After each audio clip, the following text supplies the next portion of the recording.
Bonjour à tous et à toutes, je m'appelle Audrey Moisan et je suis chef de projet au sein du service innovation de la DITP, Direction interministérielle de la transformation publique.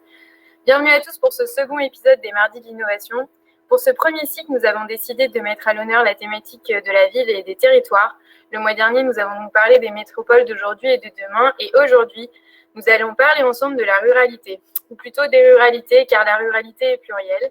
Nous allons donc essayer de réfléchir ensemble à ce que l'on entend par ruralité, quelles sont les contraintes et les problématiques spécifiques auxquelles les territoires ruraux sont confrontés, quelles sont les singularités du rural comparé à la métropole et à l'urbain, comment répondre aux enjeux économiques, écologiques et sociaux auxquels sont confrontés les territoires, et enfin, quelles sont les démarches, les méthodes innovantes et les postures adaptées qui peuvent nous aider à concevoir des services publics qui répondent aux besoins des territoires ruraux. Alors, pour ce second webinaire, un petit rappel pratique. Nous sommes ensemble pour 1h30, c'est-à-dire jusqu'à 11h. Ce webinaire sera disponible en replay ainsi que toutes les ressources partagées. N'hésitez pas à participer et à poser des questions sur le chat. Nous prendrons ces questions au fur et à mesure et il y aura un temps dédié à la conversation à la fin. Ce webinaire est donc consacré aux méthodes et aux postures à adopter lorsque l'on souhaite trouver des réponses innovantes à des défis d'innovation publique sur les territoires ruraux. Question pas simple, vous me direz. Pour ouvrir ce webinaire, on va maintenant accueillir Valérie Joussomme, qui est enseignante-chercheuse à l'Université de Nantes. Valérie a écrit un livre passionnant qui s'appelle Plouc and Pride, qui est un récit dédié à nos campagnes. Grâce à son témoignage, nous allons essayer d'aborder la notion de ruralité et l'idée d'urbanisme rural. Bonjour Valérie, merci d'être avec nous aujourd'hui. Vous êtes donc enseignante-chercheuse à l'Université de Nantes. Pouvez-vous nous parler de la ruralité, de ce qu'on entend lorsqu'on parle de ruralité de campagne, en termes d'espace, mais aussi en termes de sociologie? Je vous laisse la parole.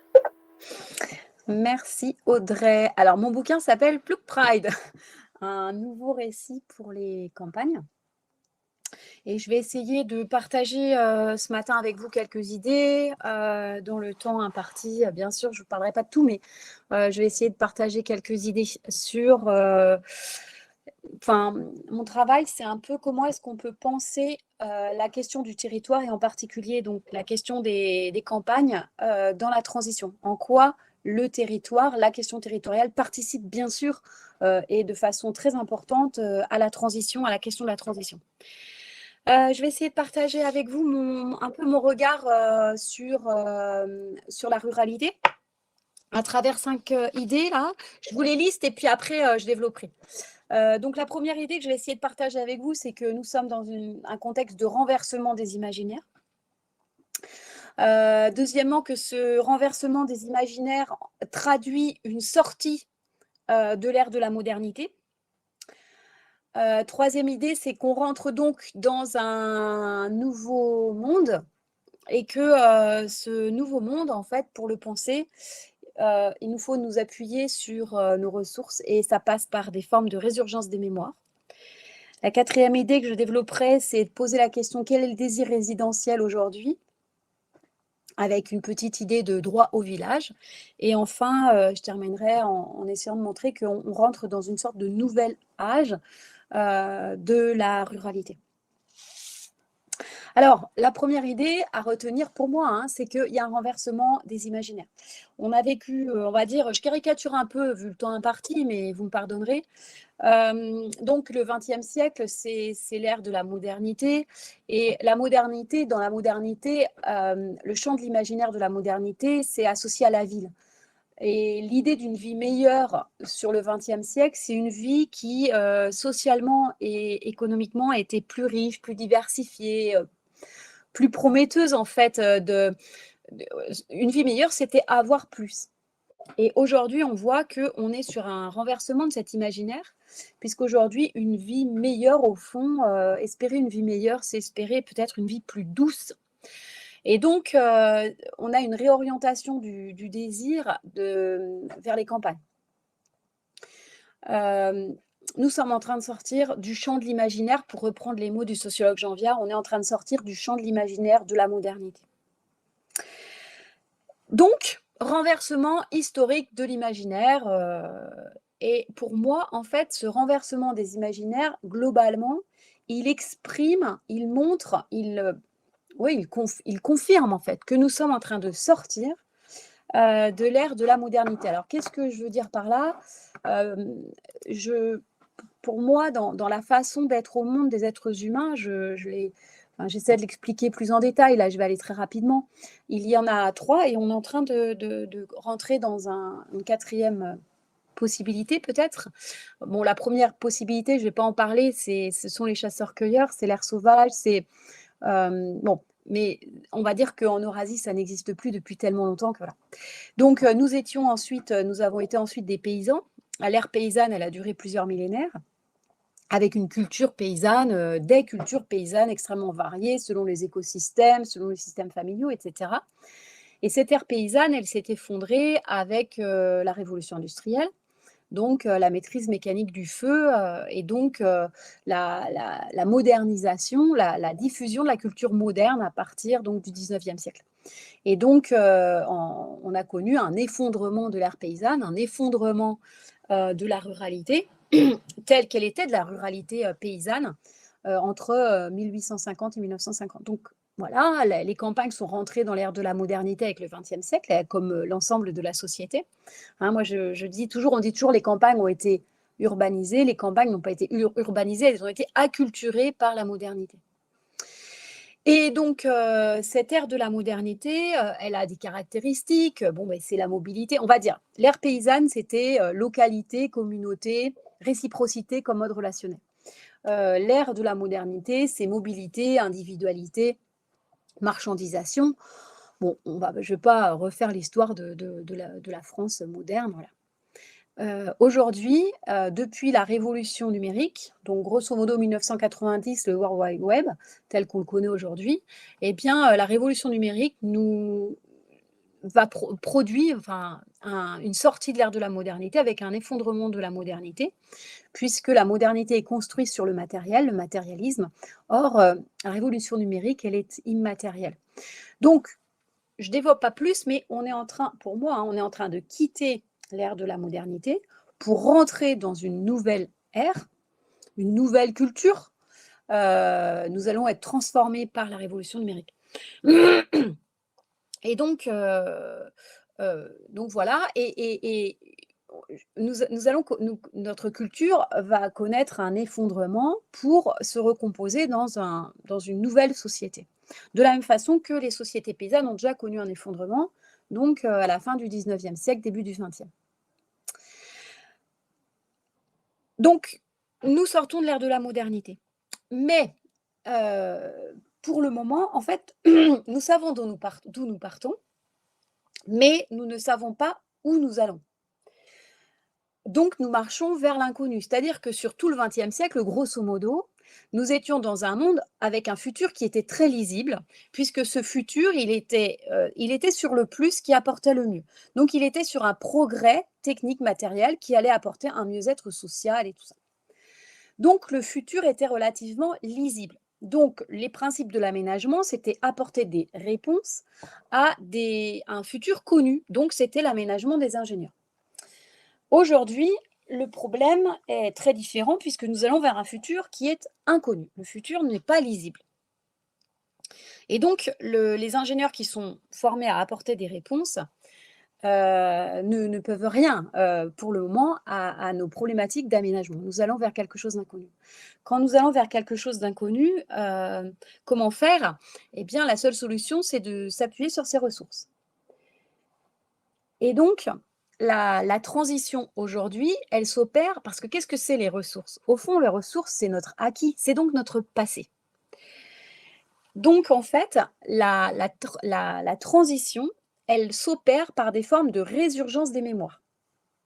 Alors, je ne sais pas si je peux vous faire passer ça de façon très simple. J'ai fait des schémas dans mon bouquin, mais en fait, la société moderne, c'est une société qui fait table rase du passé, et notre société est exclusivement tournée vers le futur, en se disant, de toute façon, le passé n'a rien à voir avec le futur, donc on n'en a pas besoin. Et du coup, les cultures modernes provoquent des refoulements du passé. Donc, le monde paysan, c'est des ploucs, c'était nul. La modernité industrielle, elle est devenue nulle. Voilà. Bon. Donc, on a des formes de refoulement du passé. Et donc, il y a un premier projet de futur que moi j'appelle le futur hyper moderne qui se dessine, c'est-à-dire on continue avec les pouvoirs qui sont déjà en place dans le contexte moderne et on fait la même chose en plus en numérique.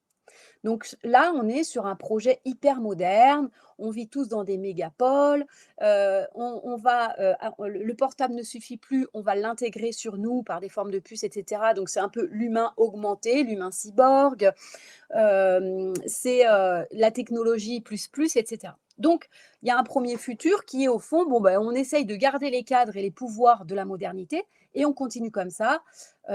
Sauf que ce récit hyper moderne, en fait, il ne fait rêver personne parce qu'il est dystopique. Et donc, en fait, puisque on a ce futur face à nous qui est inconnu avec un projet des pouvoirs qui est complètement dystopique, on voit des formes de résurgence des mémoires qui apparaissent, qui sont des façons de s'appuyer sur les ressources du connu pour avancer vers un monde inconnu. Et dans ces résurgences des ressources, dans ces résurgences des mémoires, il y a des formes de résurgence des mémoires paysannes. Entre autres, alors il y a les résurgences des mémoires des chasseurs-cueilleurs, on le voit très bien en Australie, aux États-Unis, et c'est ça les mouvements de Pride. Les Pride, c'est la résurgence des mémoires des marges pour essayer d'apporter un propos contemporain pour inventer un monde inconnu à partir d'une base connue. Alors, je ne suis pas nostalgique, hein, c'est bien clair. Le but, c'est pas le passé qui va conditionner notre futur, mais c'est notre projet futur qui va nous faire aller chercher des mémoires, c'est-à-dire des savoirs, des compétences, des souvenirs pour inventer un nouveau futur.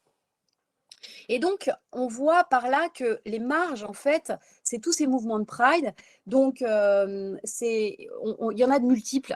Et c'est pour ça que moi, dans mon livre, l'idée, c'est d'inviter le monde rural, les descendants de paysans, enfin tous ceux qui le veulent bien, à participer à l'invention du nouveau monde à partir de la campagne. Alors, quel est le désir résidentiel quel est le désir résidentiel aujourd'hui? Qu'est-ce qu'on peut observer?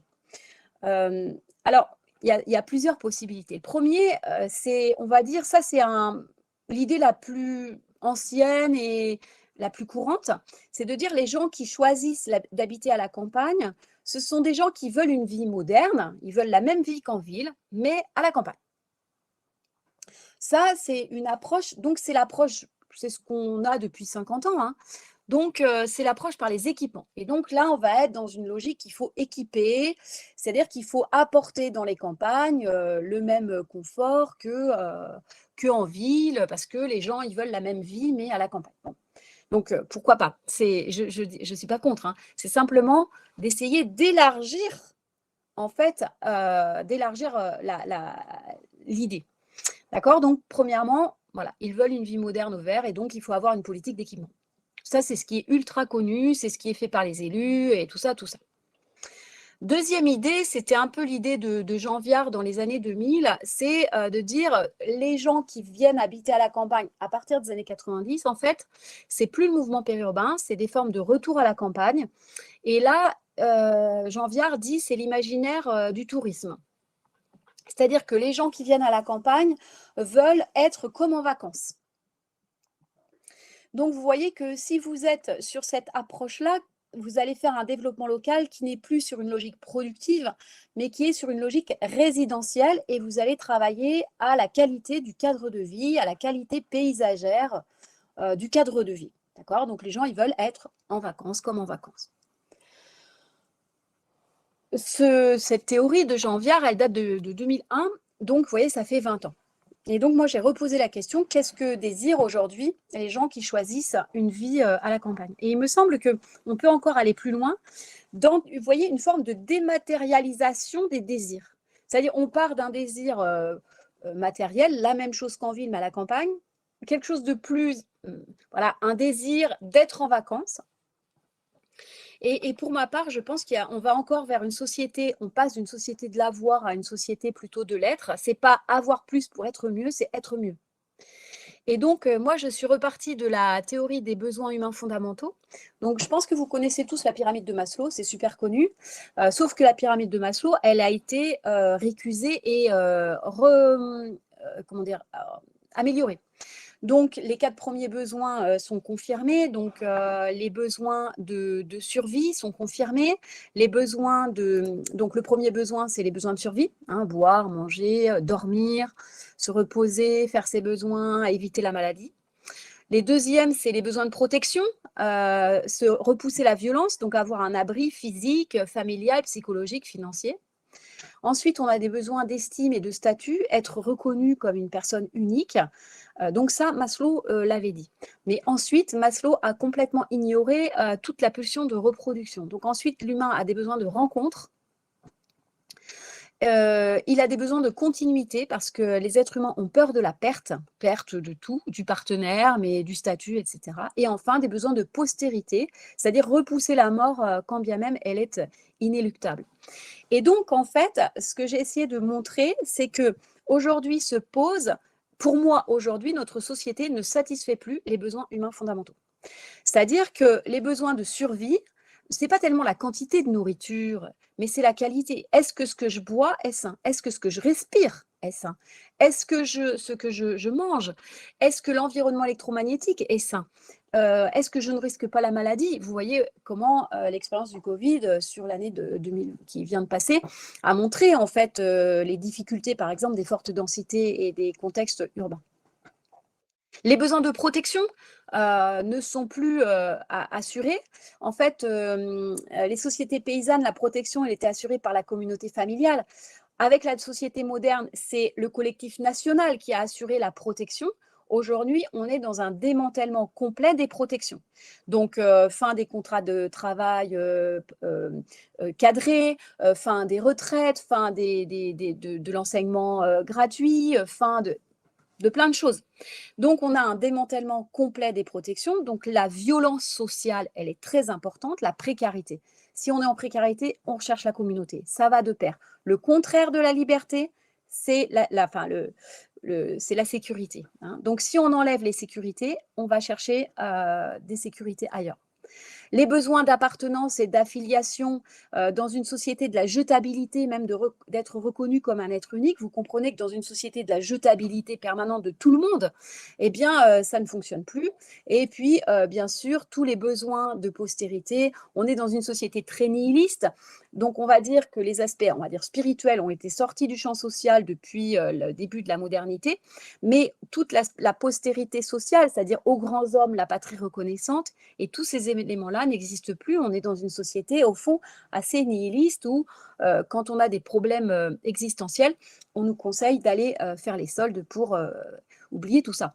Donc, en fait, je pense qu'aujourd'hui, dans notre société, se pose vraiment la question de quel est l'échelon, quelles sont les échelles collectives de satisfaction des besoins humains fondamentaux. Dans les sociétés humaines, dans les sociétés paysannes, pardon, on va dire que c'était la maisonnée ferme qui faisait la protection sociale économique, le village, le lieu de la rencontre, etc. Et puis, c'était, on va dire, l'idéal religieux qui structurait l'ensemble des besoins. Dans les sociétés modernes classiques, des 30 glorieuses, on va dire, c'était donc la famille salariat, plus la ville, le droit à la ville, et puis l'idéal républicain.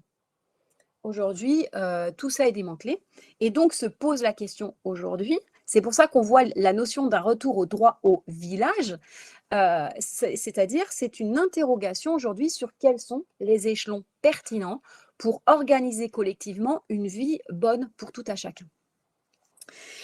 Donc voilà, il y a, je pense, à réfléchir beaucoup et je pense que les espaces ruraux peuvent apporter des réponses. Je ne dis pas qu'ils apportent toutes les réponses, mais ils peuvent apporter des réponses.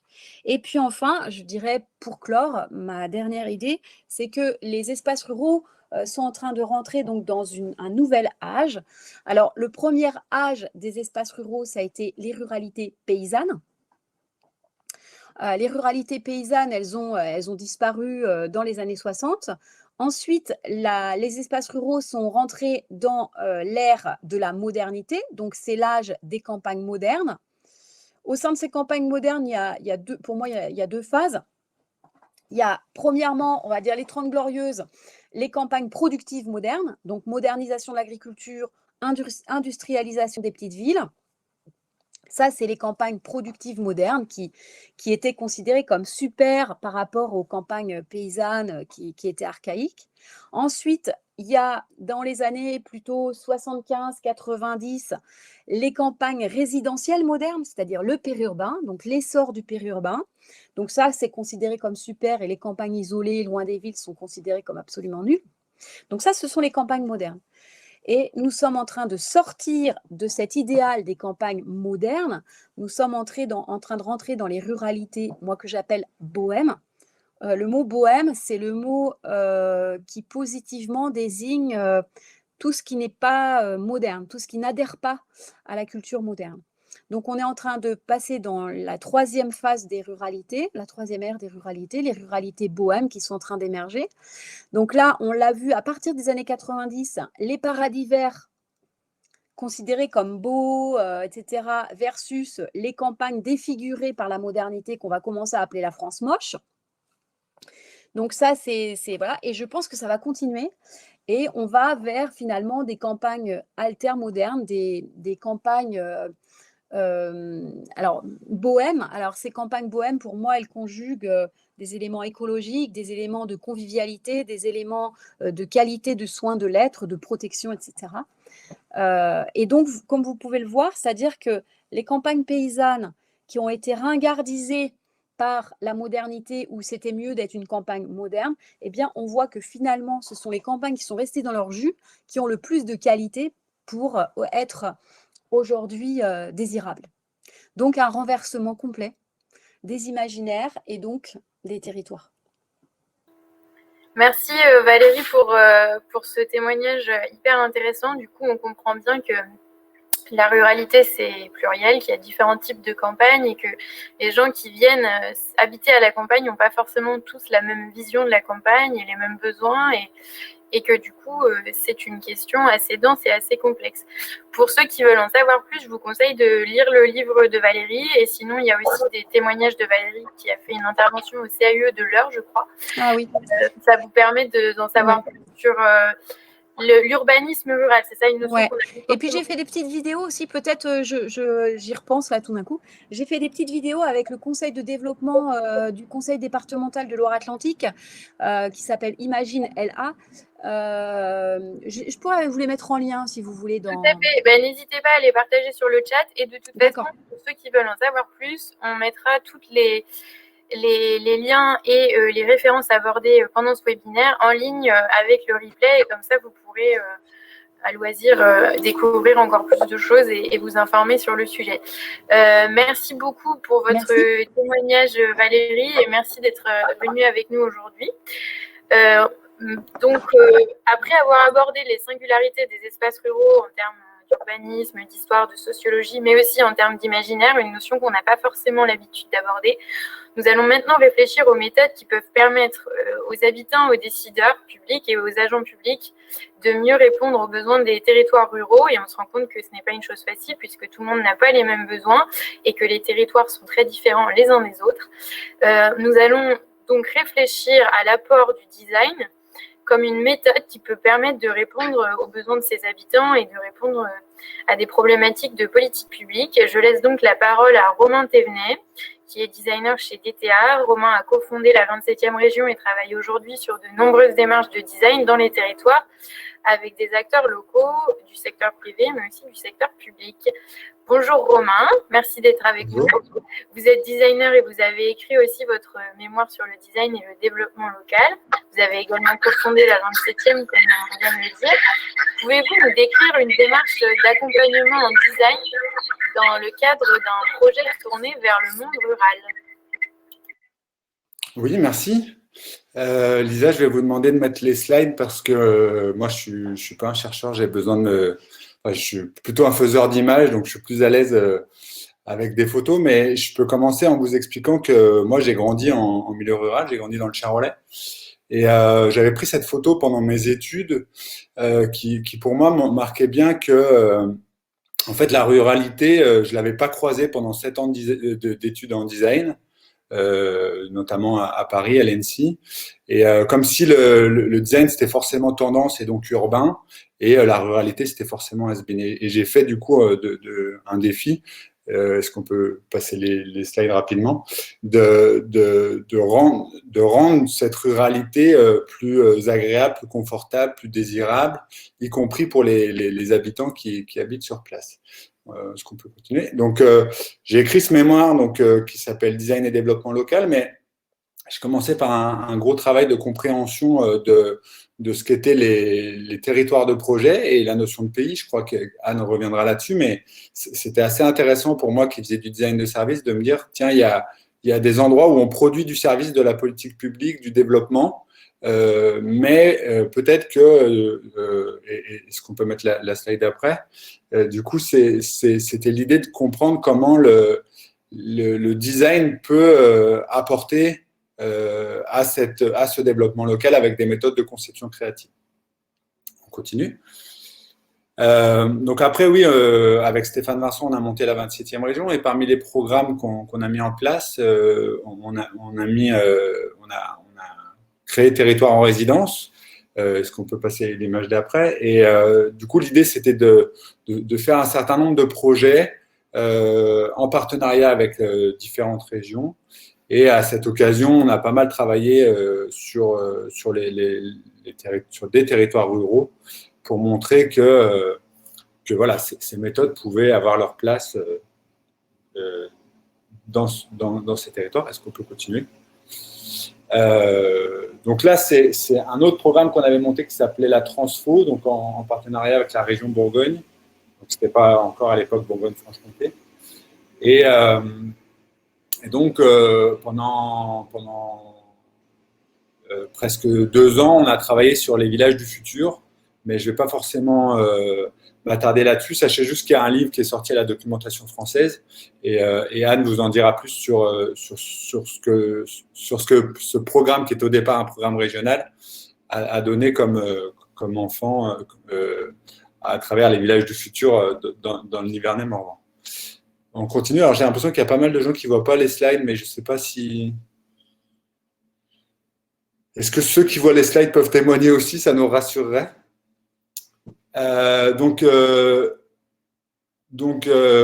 Du coup, c'est la déferlante. Merci beaucoup. Après la 27e région, j'ai rejoint DTA, qui est une agence de design. On a 2 sites aujourd'hui à Plogoff et à Cluny, en Bretagne et en Bourgogne. Et donc, ça nous a ancrés dans ce quotidien rural. C'est-à-dire qu'on ne fait pas juste parler de la ruralité, on la vit au quotidien, quoi. Et donc, il y a un de nos associés qui était à Aubusson, qui a fait du coup pas mal de projets aussi en Limousin. Mais là, il est parti sur d'autres aventures professionnelles puisqu'il fait du maraîchage. Je vais faire un détour rapide, si on peut continuer avec les slides, sur une définition rapide du design, parce que je me suis dit que peut-être que ce n'était pas encore clair pour tout le monde.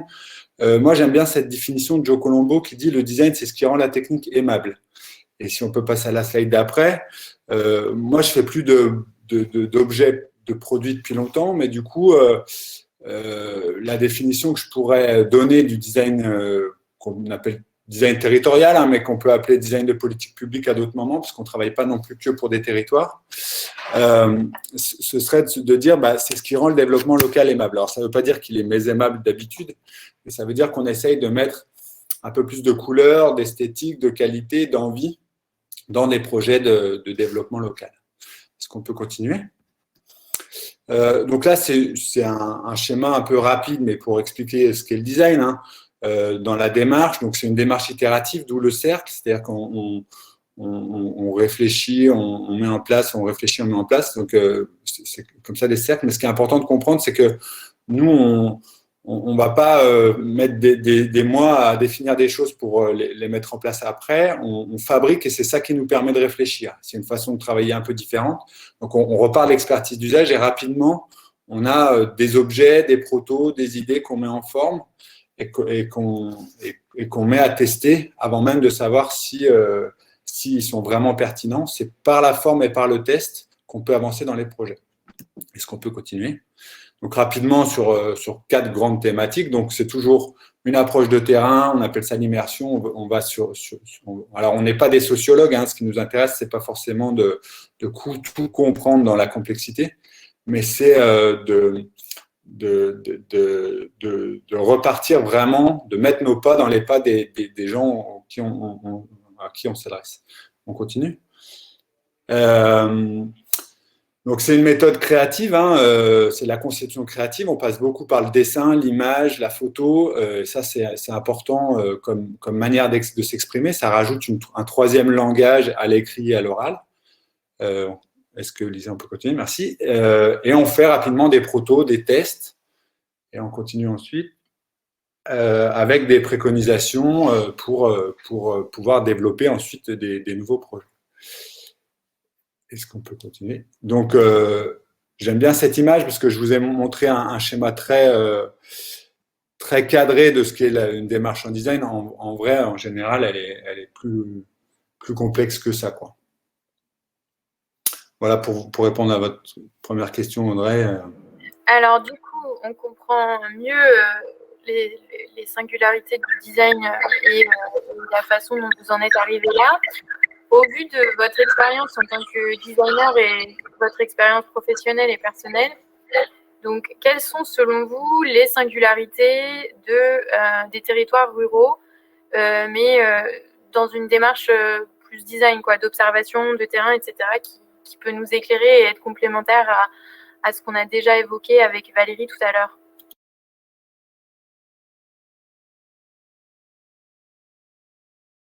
J'ai essayé de réfléchir un peu à justement ces singularités-là. Alors, c'est bien de dire qu'il y a des ruralités. Moi je ne suis pas un chercheur, hein, et je ne prétends pas connaître toute la ruralité. Je peux juste vous parler des quelques ruralités que je connais et qui sont souvent concentrées autour du Massif central. Donc je n'ai pas trop de vision sur le Nord-Pas-de-Calais ou sur la Garrigue. Voilà, je parle plutôt d'un territoire assez homogène de moyenne montagne. Qui va du Livradois-Forêt en passant par le Morvan, le Clunisois bien sûr, mais aussi le Limousin. Voilà, c'est pas tout à fait homogène, mais c'est une ruralité qui à peu près qui se représente. D'ailleurs, pour les participants, et si vous voulez en apprendre plus sur les différentes ruralités et pourquoi certaines zones sont beaucoup plus urbanisées que d'autres, pourquoi certains endroits, comme par exemple dans l'Ouest, sont énormément dédiés à l'agroalimentaire, etc. C'est très bien expliqué dans le livre de Valérie qui montre en fait les différentes phases d'industrialisation des différents territoires, ce qui explique aujourd'hui les différents types d'urbanisme et de sociologie et même le tissu urbain et économique qui peuvent exister dans différents territoires français. Donc ça peut être assez complémentaire. Voilà. Merci. Lisa, est-ce qu'on peut passer à l'image d'après? Donc, c'est une comparaison un peu osée, mais sur la communauté de communes dans laquelle je vis, il y a 14 500 habitants. C'est à peu près ce qui tient dans ce stade de foot, mais sur une surface qui est 4 fois grande comme Paris, les 43 communes de la communauté de communes.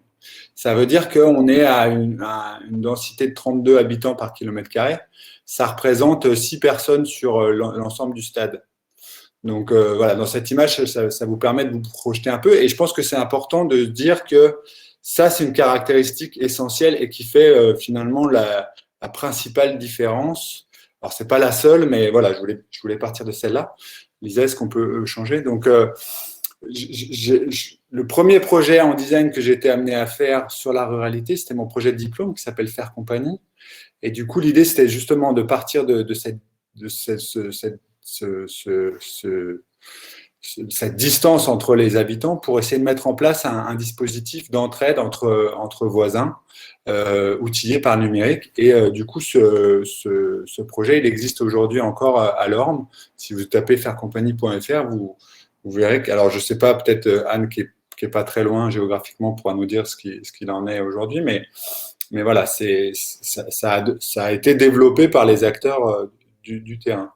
Est-ce qu'on peut continuer? Deuxième point, c'est l'attractivité. Alors, Valérie nous en a parlé pas mal, mais c'est vrai que pendant longtemps, ça a été la préoccupation essentielle. Comment est-ce qu'on fait venir des habitants? Comment est-ce qu'on fait venir des touristes? Comment est-ce qu'on rend notre campagne attractive? Alors, je pense qu'on n'a pas tout à fait le recul par rapport à l'année qui s'est écoulée, mais c'est plus tellement un sujet, quoi. Enfin, nous, clairement, il n'y a plus de maisons à vendre ici. Après la troisième vague de confinement, tout le monde veut acheter une maison secondaire. Enfin, pas tout le monde, mais en tout cas, on sent, nous, la pression. Donc, on n'a pas tout à fait encore le recul là-dessus, mais ce sujet, peut-être qu'il va devenir soit obsolète, en tout cas complètement différent. Mais est-ce qu'on peut passer à l'image d'après? C'est un sujet sur lequel on avait été sollicité par la commune de Sambes. Sambes, c'est dans le Haut-Beaujolais. Et ça a produit donc une démarche voilà, de co-construction avec les habitants qui a permis de poser différentes hypothèses. Alors, on n'est pas allé beaucoup plus loin que ces hypothèses-là, mais ce qui est intéressant, c'était de se rendre compte que rapidement, en fait, leur village n'était pas en déficit de nouveaux habitants. Juste, ils avaient du mal à les accueillir parce que c'est peut-être un peu ce qui manque dans nos réflexions sur la campagne, c'est que il y a aussi des gens qui habitent déjà là et qui en sont jamais partis et pour qui voilà les étapes d'urbanisation, etc., ça leur parle peut-être moins. Et du coup, enfin, j'y reviendrai après, mais il y a un enjeu à réconcilier les différents publics ruraux. Est-ce qu'on peut continuer? Troisième enjeu important, la mobilité. Et donc là, c'est un projet qu'on a pu mener avec la communauté de communes du Clunisois. Lisa, si vous voulez bien changer. Donc, on a listé tout un tas de projets qu'on pouvait mettre en place parce que faire du covoiturage en milieu rural, c'est pas aussi facile que sur les grandes lignes ou en urbain ou en milieu plus urbain. Donc, après avoir listé tout un tas de services, on a fait une carte donc, qui est sur l'image d'après, qui est en fait la carte participative des trajets quotidiens des gens et des bus. Et ce qui nous a permis de nous rendre compte que là où on pensait qu'il n'y avait aucun transport en commun, quand on ajoute les bus scolaires, des primaires, des collégiens, etc., plus les trajets pendulaires de tous les gens qui vont bosser, finalement, on finit par avoir un maillage assez dense et le pari, c'était de s'appuyer là-dessus.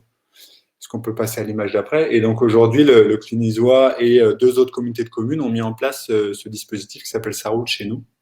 Alors, ça a été mis en place l'année dernière, on n'a pas tout à fait le recul encore. Mais voilà, c'est parce qu'on a fait cette démarche de co-construction qu'on a pu sortir ce projet-là. Est-ce qu'on peut continuer? Alors, les centres-bourgs, je ne vais pas forcément m'attarder dessus parce que les villages du futur dans le Morvan, c'est une image qui est tirée de ce projet et je vais laisser la parole à Anne là-dessus. Mais c'est vraiment un sujet, alors peut-être sur les petites villes du futur, on pourra en parler aussi, mais c'est vraiment un des sujets forts de l'urbanisme rural, c'est qu'est-ce qu'on fait des centres-bourgs avec parce que tous les gens qui veulent, dont on parlait tout à l'heure, qui veulent leur ruralité bohème, ils veulent pas forcément habiter dans une boutique de centre-ville mal éclairée et sans terrain, quoi. Donc ça pose vraiment la question de ce foncier vacant. On continue. Alors l'absence des 16-30 ans, ça c'est un vrai sujet en milieu rural, c'est les grands absents, soit parce qu'ils sont en études, soit parce qu'ils sont partis, ils ne sont pas encore revenus, ou ils ne reviendront jamais. Mais voilà, c'est toujours un défi, nous, dans nos projets, de les toucher. Est-ce qu'on peut avancer? Donc là, pareil, avançons rapidement, c'est dans une médiathèque où on a mis en place notamment des jeux vidéo et des services plus adaptés à ce public-là, en lien avec le CDI et le collège, pour justement essayer qu'ils trouvent mieux leur place dans ces territoires ruraux qui sont souvent des repoussoirs pour eux, quoi. On continue. L'accès aux services, alors ça c'est toujours un sujet, notamment les services publics. Alors on avait fait un projet à l'époque avec l'ancêtre de la DITP qui s'appelait le SGMAP. On continue les slides rapidement parce que je vois l'heure qui tourne. Donc là, on a fait de l'immersion pour comprendre comment les gens pouvaient, donc c'était dans le Clunisois aussi, comment les gens pouvaient avoir accès à tous ces services parce que tout de suite, il faut prendre la voiture pour aller à la CAF, à la SCPAM, à la MSA, etc. Et du coup, la promesse du numérique, alors déjà, le fait d'être loin géographiquement, ça met les gens à distance de ces administrations. On continue. Mais en plus, par contre, le numérique peut changer la donne. Donc, on avait fait des essais, notamment de ce que vous avez sur le bureau de la secrétaire de mairie, là, de visio-guichet entre structures. Alors, c'était en 2014, hein, donc les choses ont pas mal progressé depuis, notamment avec la maison France Service. il y a toujours ce défi de comment est-ce qu'on reste en lien avec les services quand on est éloigné géographiquement. On continue. Ah oui, on est sur un projet là en ce moment avec le département de Saône-et-Loire pour mettre en place un wiki à destination des agents de proximité pour partager la même information où que vous soyez sur le territoire de la Saône-et-Loire. On continue. Alors la précarité, elle est souvent cachée chez nous, ça ne veut pas dire qu'elle est absente, mais on la voit moins. Ça, c'est un projet qu'on a fait sur la lutte contre la précarité énergétique. Donc ça, c'est une photo chez une personne chez qui on était allé. Et tout l'enjeu, c'était de dire comment est-ce qu'on identifie les gens qui sont en situation de précarité, notamment face à l'énergie. Continuons rapidement. Et Elisa, est-ce qu'on peut changer de slide? Oui, donc là, parmi tous les projets qu'on a pu faire, il y avait une intuition de se dire les magasins de bricolage sont un endroit où on peut détecter les gens en précarité énergétique parce que si vous achetez du pétrole pour un pôle à pétrole, en général, vous n'avez pas un chauffage qui marche très bien ou une maison très bien isolée. Donc, si on continue, on s'est appuyé là-dessus pour mettre en place différents dispositifs et qu'on a pu tester, c'est la slide d'après, dans différents, non, juste avant, merci, dans différents magasins de bricolage donc c'est le dispositif Bien chez vous. Là, on est dans le doux Beaumois, c'est entre Baume-les-Dames et Besançon. Et donc l'idée, c'était de dire, voilà, appuyons-nous sur ces acteurs de terrain pour sensibiliser les gens aux aides, parce qu'il y a plein d'aides qui existent sur la rénovation énergétique ou sur l'aide de lutter contre la précarité énergétique, mais les gens ne le connaissent pas. Continuons, je crois que c'est le dernier, sur le foncier vacant. On peut aller vite aussi. Là, on est dans le Livradois-Forêt, à Quinriat. Donc, c'est une ancienne école privée qui est restée sur les bras de la commune. Et tout l'enjeu pour nous, ça a été de faire travailler les gens sur ce qu'on pouvait faire à cet endroit-là. Continuons rapidement. Donc là, la slide d'après aussi, on a physiquement donné les clés de l'école qui s'appelait l'école Saint-Joseph. Et l'idée, c'était de dire aux gens, on vous donne les clés, qu'est-ce que vous faites de ce bâtiment ? Pour essayer de repartir des envies et des besoins. Et il y a eu tout un enjeu aussi sur le patrimoine végétal qui était au moins aussi important que le patrimoine foncier. Et si on continue, on a pu tester, je vais aller rapidement là-dessus. La suite. Dernier projet sur la production et l'autonomie. On parle souvent de la production agricole, mais il y a d'autres types de production. Mais sur la production agricole, on peut aller rapidement.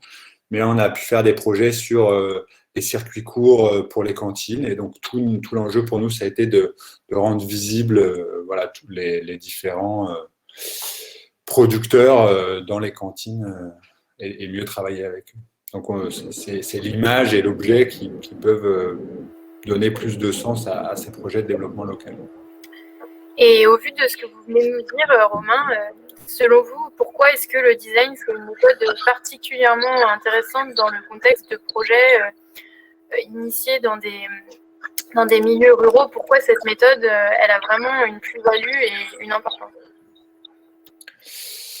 Alors, je ne sais pas si elle a oui, elle a une plus-value. Est-ce qu'elle n'est pas forcément meilleure que les autres? Mais Lisa, si vous pouvez mettre le premier slide, j'ai essayé de réfléchir à plusieurs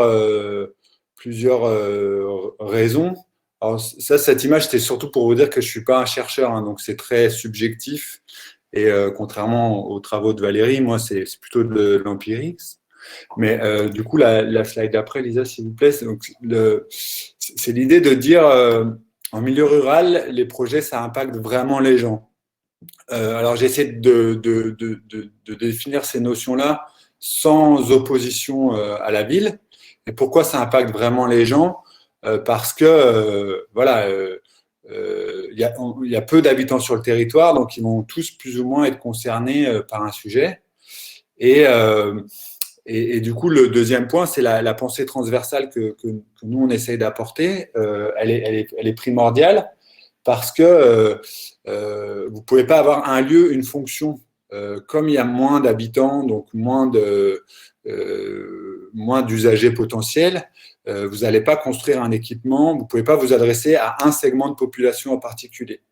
Il va falloir forcément toucher, sinon il n'y aura pas la masse suffisante d'habitants ou d'usagers pour faire tourner un équipement. Et donc, Et donc, c'est important et ça nous demande de dialoguer avec toutes les classes sociales et d'avoir des sujets qui dépassent les groupes sociologiques comme on pourrait les avoir en ville, par exemple. J'avais dit que j'étais pas en opposition. La question du consensus, elle est importante. J'ai bien aimé la présentation de Valérie et c'est clair qu'il y a cette tendance aux ruralités bohèmes. Par contre, ce qui est important, c'est qu'il y a des gens qui sont déjà là et pour qui s'inscrivent pas ou qui sont pas dans ces logiques-là. Et il y a des débats qui sont très clivants et très vivants aujourd'hui. Je pense aux véganes contre les éleveurs, aux écolos contre les chasseurs, aux natifs contre les néo-ruraux, etc. Et c'est important, c'est encore plus important, je pense, pour nous de travailler ce consensus. Alors, ça ne veut pas dire que tout le monde est d'accord à la fin, mais on essaie de faire des projets qui vont parler à tout le monde. Et comme les élus connaissent bien les publics, on a plus facilement cette représentativité. Là, on démarre un projet à Mansay, un petit village de Saône-et-Loire, il y a 400 habitants. Là, en faisant du porte-à-porte, il y a déjà eu un boulot qui a été fait. Il y a 250 personnes qui ont déjà répondu au questionnaire. Donc, en termes de représentativité, on voit bien qu'on est sur d'autres possibilités qu'à d'autres endroits. Nous, comme on est très ancré dans le milieu rural, dans notre façon de travailler, dans nos vies, peut-être qu'on a moins de liberté créative. Alors, est-ce que ça amène moins d'innovation? Je ne sais pas.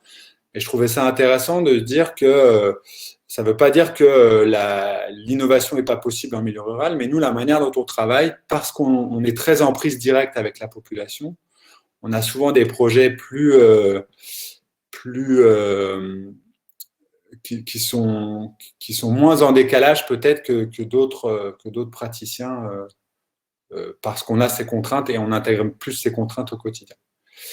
L'image d'après, là c'est un aire de covoiturage qu'on avait pu tester et en fait l'idée c'est de se dire on va pas bétonner avant de savoir si l'aire de covoiturage elle est pertinente à cet endroit-là. Donc on avait fait ça avec des palettes et des bouts de planches.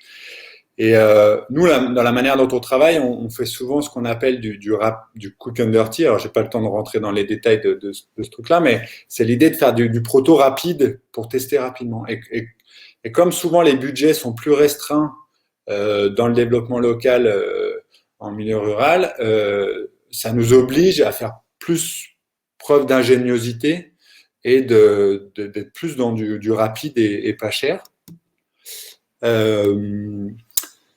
La question des moyens humains, elle est importante aussi parce que peu d'habitants, ça veut dire peu de salariés dans les structures, ça veut dire peu de personnes pour les faire tourner aussi. Et du coup, là, on est dans une bibliothèque, vous avez les agents de la commune et la bibliothécaire qui réfléchissent à un nouvel aménagement qu'on leur a proposé. Et vous ne pouvez pas développer un dispositif en faisant table rase des professionnels qui sont déjà là. Donc, ça suppose d'être vraiment attentif dans les questions de formation, avec qui on travaille, etc. Et puis, dernier élément, j'en ai un peu parlé au début déjà, mais la question de la polyvalence des usages, notamment quand on travaille sur du foncier vacant, elle est importante parce que qui dit moins de public dit des équipements qui doivent parler à plus de gens, donc plus d'usages. Et j'ai une dernière image, je crois, pour vous dire que voilà, si vous passez à Cluny, n'hésitez pas à faire signe. Je serais heureux de vous faire visiter et de vous raconter plus en détail la façon dont on travaille. Merci Romain pour cette intervention. On espère bientôt aller vous voir à Cluny. Du coup, on va laisser la parole à Anne Algret, qui est directrice du Pays Morvan et qui va nous parler d'un projet très concret en lien avec ce que vous venez d'expliquer qui s'appelle les villages du futur. Alors, bonjour à Anne qui va arriver. Hop, il faut cliquer sur aller sur scène. Ah, parfait. Anne, merci d'être avec nous aujourd'hui. Vous êtes directrice du Pays Morvan. Tout d'abord, pour commencer, est-ce que vous pouvez nous expliquer ce qu'est un pays et nous parler du Pays Morvan? Alors, merci beaucoup de m'avoir invité d'abord à ce webinaire. Je vais vous parler du pays Nivernais-Morvan, si vous me permettez, parce que c'est la vraie appellation du territoire sur lequel je travaille. Donc, tout d'abord, donc je me présente à Anne Algré-Georges, je suis la directrice du pays Nivernais-Morvan.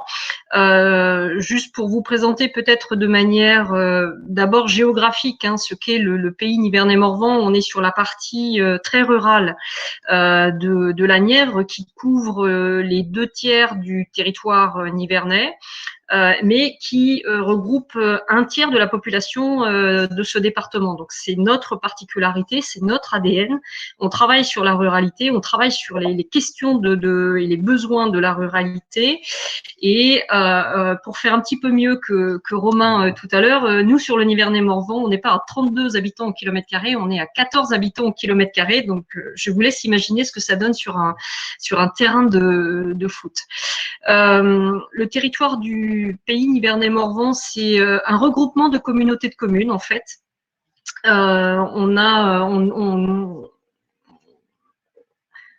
On travaille au sein d'un syndicat mixte qui regroupe 5 communautés de communes, 199 communes avec 60 000 habitants. Ce sont des petites communes qui vont de 70 à 4000 habitants.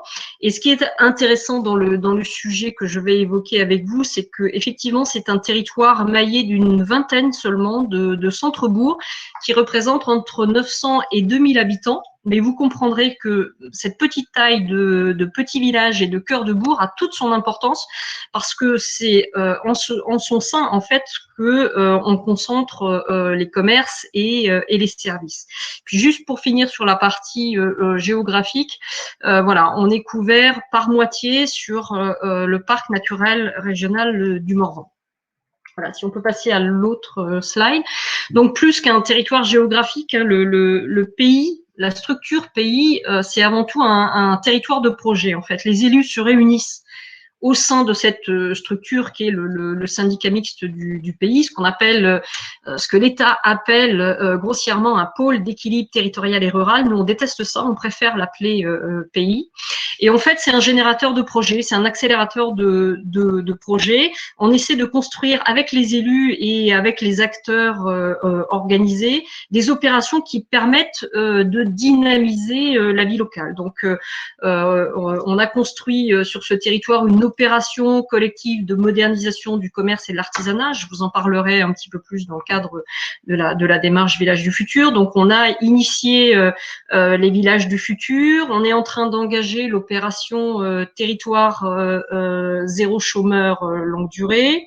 On essaie de constituer des contrats avec l'État, la région et le département autour des bassins touristiques. On crée des stations touristiques. On est en train de mener un projet alimentaire territorial et puis toutes les questions de service au public et notamment de la santé restent une priorité majeure pour le territoire. Donc, je vous le disais tout à l'heure, le pays, c'est vraiment un accélérateur de projets. On a une façon un peu spéciale de travailler sur le territoire. On écrit un projet de territoire. On écrit notre sens commun, notre objectif commun avec l'ensemble des élus, avec l'ensemble des acteurs associés. On l'écrit pour 6 ans. Ça nous donne notre base de travail. Et sur cette base de travail, on passe des contrats avec l'Europe, c'est les programmes leaders.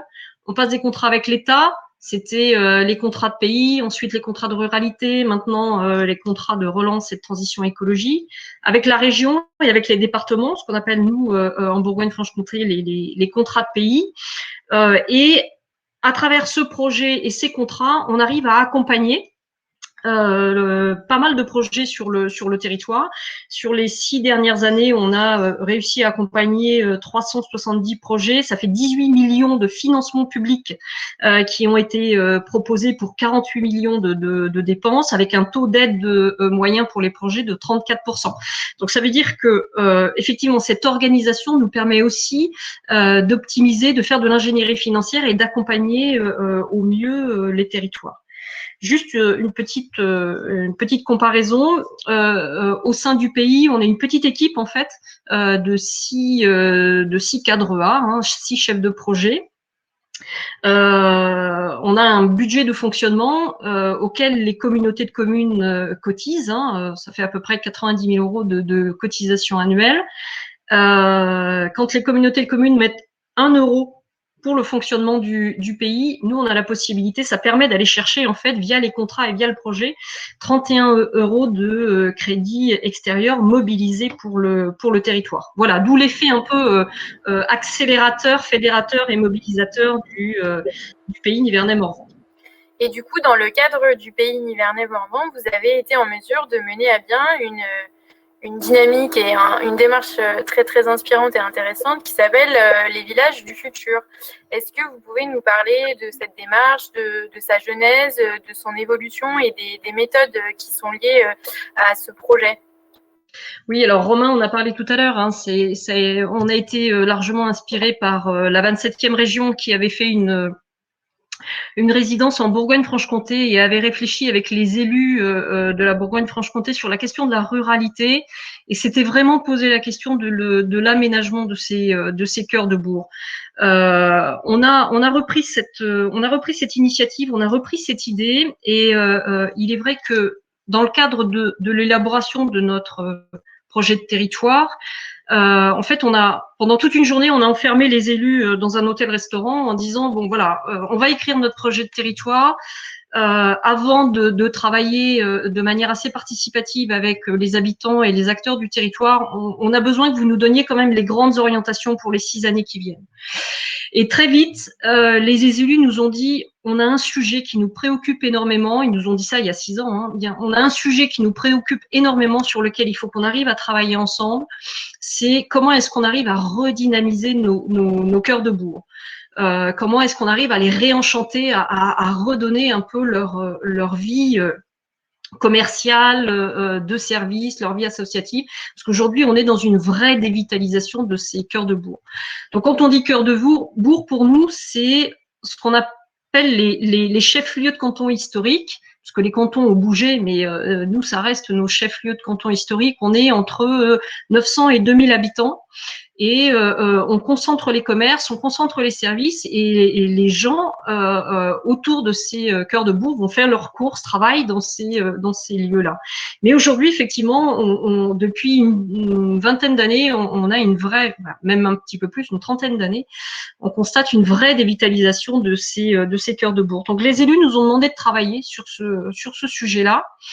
On s'est dit que on s'est inspiré du travail de la 27e région, on s'est inspiré du travail de design de services et on a essayé de construire une méthode qui permettait aux élus à la fois de travailler dans leur village avec les habitants sur un projet à 360 degrés pour imaginer avec les habitants le futur de ce village. Et on ne va rien s'interdire. On va essayer de réfléchir à la question de l'habitat, à la question du commerce et de l'artisanat, à la question des services, à la question de la problématique de la santé. Et on va essayer, avec les habitants, avec des équipes professionnelles qu'on aura embarquées et qui seront mises à disposition de chaque village. Et dans ces équipes professionnelles, on avait des architectes, on a des urbanistes, des paysagistes, on a des designers de services, on a même des sociologues parfois sur certaines communes. On avait besoin justement, comme le disait Valérie tout à l'heure, de travailler sur l'histoire de la commune. Ces équipes sont adaptées à chaque village, à chaque besoin de village. Nous, au niveau du pays, avec les contrats qu'on a pu passer, on finance à 80% le travail de ces équipes et on accompagne techniquement la commune dans l'élaboration de ce projet. Donc cette équipe va être en résidence sur le territoire, sur la commune pendant plusieurs mois. Elle va travailler pendant 9 mois à 1 an avec les élus, avec les habitants et ils vont ensemble essayer de trouver les leviers qui vont permettre de redynamiser ce village. L'idée pour nous, c'est de réhabiliter aussi l'action communale, de trouver un sens commun, de retrouver une vraie vitalité collective et de faire en sorte que ce soit les habitants eux-mêmes avec les élus qui pensent l'avenir de leur village. On n'est pas dans un dispositif national ou régional qui tombe du haut, on est bien dans quelque chose qui part du terrain et qui a été identifié à partir des besoins des habitants.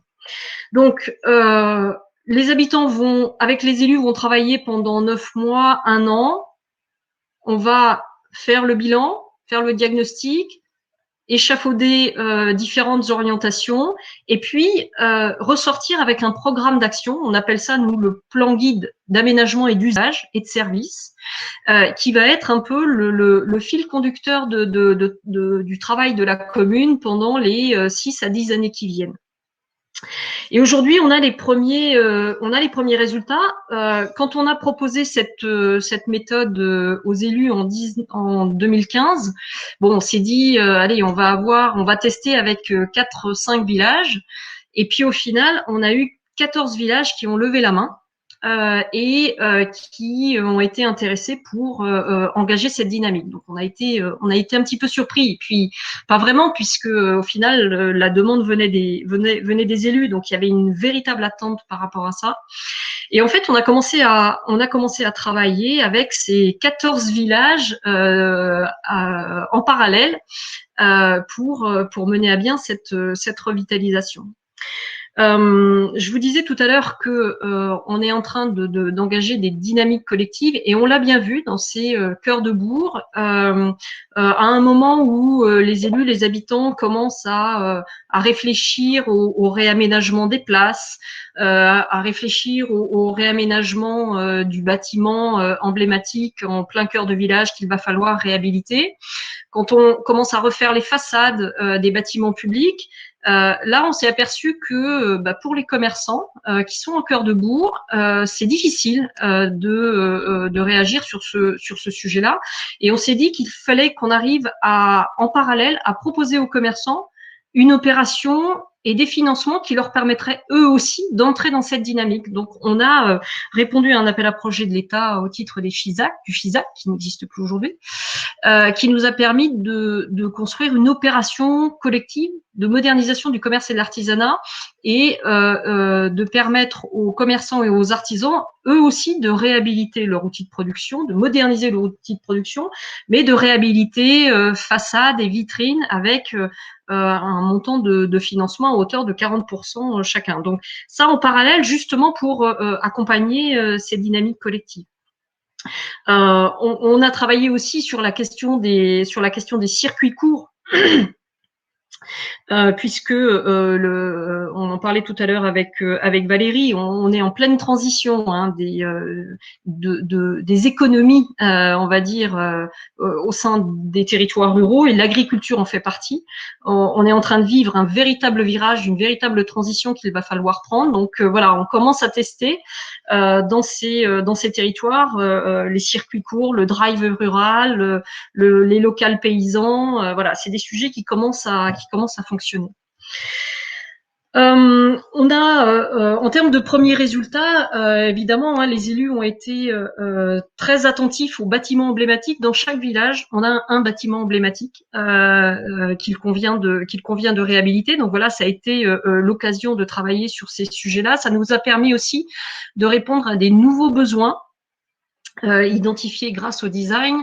Au niveau besoin, notamment en termes de logement. Aujourd'hui, on s'aperçoit que en milieu rural, on a beaucoup de personnes qui sont isolées, personnes âgées très isolées, et quand il y a un des deux conjoints qui décède, la personne se retrouve vraiment démunie, mais elle n'a pas forcément envie d'aller à la maison de retraite parce qu'elle est encore autonome. Donc là, l'idée, c'était plutôt de permettre à cette personne de rester dans son environnement social et de rester dans son village, mais de mettre à disposition des logements adaptés en cœur de bourg qui permettaient à la personne de venir vivre dans ce village et d'accéder elle-même au commerce, aux services de santé, etc. Donc, on a eu plusieurs propositions de la part plusieurs demandes de la part des élus de travailler sur la réhabilitation de bâtiments pour créer ce qu'on appelle, nous, des logements seniors. On a dans ces programmes d'aménagement, on a beaucoup de réaménagements urbains majeurs qui sont en cours, hein, ou qui sont projetés, notamment autour des places. Et ça, c'est intéressant parce que on sent bien que dans ces villages, on a envie de refaire collectif, on a envie de refaire commun. Et la notion de place publique a été vraiment une réflexion très intéressante dans le cadre de ces villages, dans le cadre de cette démarche Village du futur, et ça nous permet aujourd'hui évidemment de réhabiliter ces places d'une manière assez intéressante. Ce qui est intéressant dans tout ce travail de village, ce que disait Romain tout à l'heure, on a été accompagné par les designers, hein, et on a mis en place des chantiers participatifs ou des tests. Des chantiers participatifs où, par exemple, là, on a si on peut passer la slide, s'il vous plaît, on a la photo de... Avant. Voilà, merci. On a la photo de personnes qui sont en chantier collectif, en fait, pour repeindre les volets et les huisseries d'une ancienne rue commerçante sur la commune de Lorme. Et en fait, ça marche super bien. Les habitants se mobilisent. La commune lance un appel aux habitants pour, au cours d'un week-end, repeindre l'ensemble des volets et huisseries d'une rue commerçante. On fait un barbecue, on fait venir des musiciens, tout le monde se retrouve, on décroche les volets, on ponce, on peint pendant tout le week-end, on passe un moment super sympa. Et c'est vrai que quand le dimanche soir, on repose les volets, il y a vraiment un effet de beau, il y a vraiment un effet de renouveau. Et cet effet de beau et cet effet de renouveau, c'est le fruit aussi du travail des habitants de cette rue ou des gens qui ont envie de s'investir dans le village. Et ça, ces démarches-là d'ateliers collectifs, elles sont vachement importantes parce que ça permet aux habitants de se réinvestir et de se réapproprier leur cœur de bourg. Et demain, ils vont revenir consommer dans le cœur de bourg, et c'est ce qu'on cherche à avoir, c'est ce qu'on cherche à faire.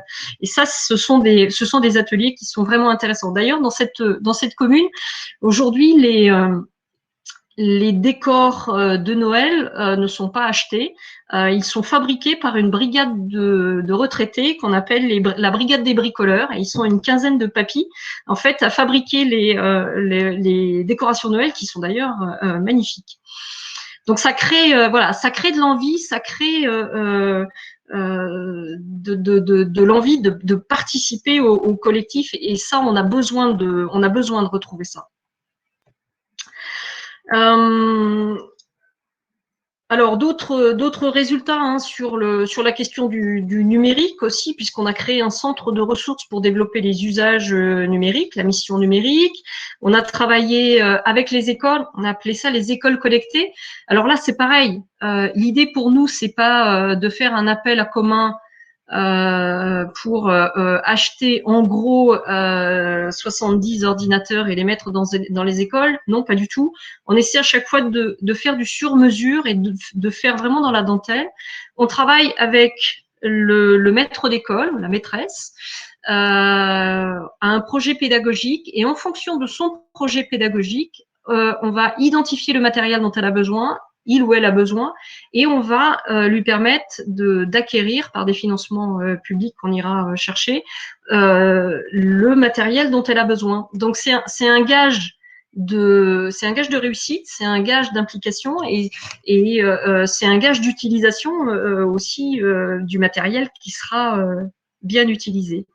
Et puis la création de Fab Lab dans les territoires, dans les villages. Donc, je le disais, hein, c'est Village du futur, c'est vraiment un effet démultiplicateur aussi en termes de démarche, puisque aujourd'hui, le fait d'avoir travaillé à un projet collectif avec une participation des habitants assez intense sur les premiers mois, aujourd'hui nous permet d'aller sur d'autres sujets. Et nous permet d'embarquer aussi d'autres acteurs, d'autres habitants sur d'autres sujets, territoire zéro chômeur. On est en train de travailler avec 6 territoires volontaires sur notre pays pour embarquer dans cette dynamique. On est en train de construire un programme alimentaire territorial avec les villages qui aujourd'hui ont envie d'engager une autre phase sur les villages du futur, et on est en train de lancer avec eux les défis de la transition. Voilà, sur le sujet un peu expérience village du futur, je pense que ce qui est intéressant de dire en termes d'innovation publique, c'est que on a 14 villages, si on peut passer à l'autre diapo, on a 14 villages qui se sont engagés dans cette démarche en même temps. 14 villages qui ont testé des choses, 14 villages qui ont expérimenté, qui ont développé des nouveaux usages, des nouvelles idées. Et on s'est dit que ça pouvait être quand même vachement intéressant de faire travailler ensemble et de réunir ces 14 villages. Donc, on a créé le laboratoire des villages du futur et on anime toujours le laboratoire des villages du futur. On réunit ces villages et leurs acteurs, les élus, 3 à 4 fois par an, et on travaille sur des sujets qui nous sont communs. Quand on a ouvert le laboratoire des villages du futur, avec Romain d'ailleurs, les élus nous ont dit on veut travailler sur 2 sujets il y a 3 ans. On ne sait pas quoi faire de nos boutiques qui aujourd'hui sont inoccupées en cœur de bourg. On ne sait pas comment réhabiliter, comment accueillir de nouveaux commerces dans ces boutiques. Et puis le deuxième sujet, c'est franchement, on a goûté à la participation des habitants à un projet. On voit que c'est quand même plus facile aujourd'hui d'être élu avec une participation citoyenne très active. On a envie de maintenir cette participation citoyenne dans le temps. Comment on fait? Voilà. Et quels sont les sujets sur lesquels on peut aller? Donc, on a travaillé sur ces 2 sujets. Aujourd'hui, sur la question des boutiques, on a sorti des guides, des fiches méthodes qui permettent aux élus de voir les différents outils qui leur permettent, de travailler sur le portage immobilier, de travailler sur les financements de la réhabilitation de ces boutiques, et puis de travailler sur l'accueil de nouvelles activités. Donc voilà, ça leur a permis d'avancer sur ce sujet-là.